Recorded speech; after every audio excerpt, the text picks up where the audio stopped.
is, because on this tour we talk about cave formation, and we're going to be seeing some of the really pretty stalagmites and stalactites, but we're going to also see why this is called Mammoth Cave, is those really big passages. And I know you guys are all eager to go into the cave, but before we go, I have some safety rules, because safety is really important to us here. So, most importantly, if you have any heart or breathing problems, trouble walking, or other health limitations, please consider these before going into the Mammoth Cave. Evacuation from the cave can take several hours. The cave is dimly lit, kind of like a movie theater, so at all times, and especially on this tour, be sure to watch your head and watch your step. Wherever there are hand railings, use them. We're going to be crouching down and holding on to those hand railings, and the cave is wet in some places, and we don't want any accidents.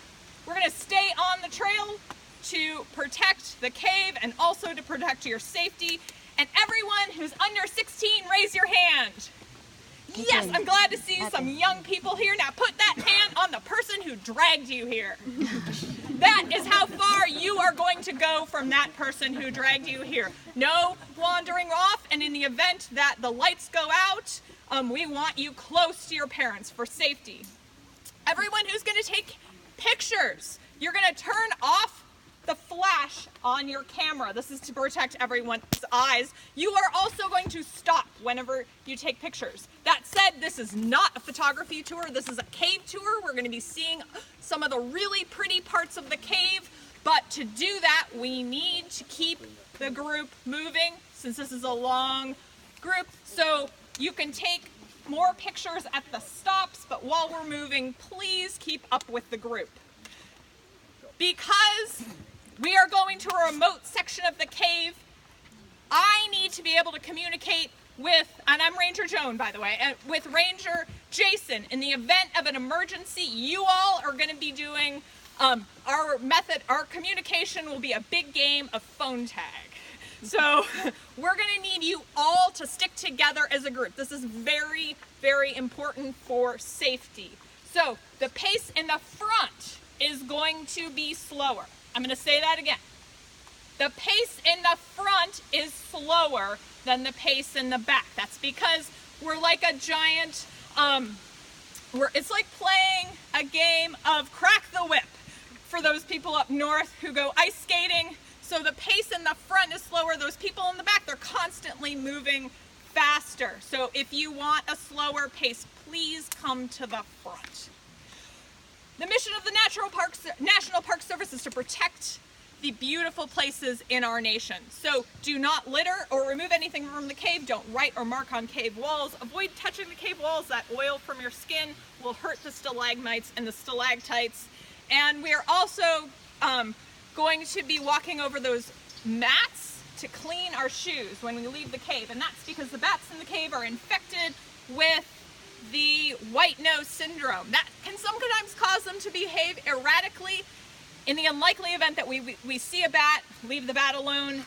If in the event that the bat touches you, you need to report it immediately to a park ranger. That's where my paperwork begins. And I don't want that to happen, so let's just leave any bat alone. Okay, so I'm really excited to go with you all here to this section of the cave, because we are going to be learning about how the longest cave in the world formed. This is a special cave. It's a dry cave, and in the end room, we're going to be seeing the amazing frozen Niagara Formation, which is really beautiful. And what's so cool about this tour is we're going to be tracing how water flows through the cave.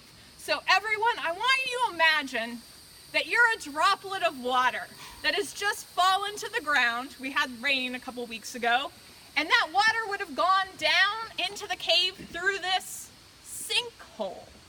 So we're going to be walking down past a sinkhole, and imagine your water that's gone down there. And then, as we go through the cave, I have a little homework assignment for you because I was a teacher for a while. So your homework will be to look for any fossils that you might see in the rock. And we're going to talk about that when we get to our first step. Down all of these stairs, we're going to be following the path of the water. All right, so any questions, please follow me. Any questions first? Yes? If we have a flashlight or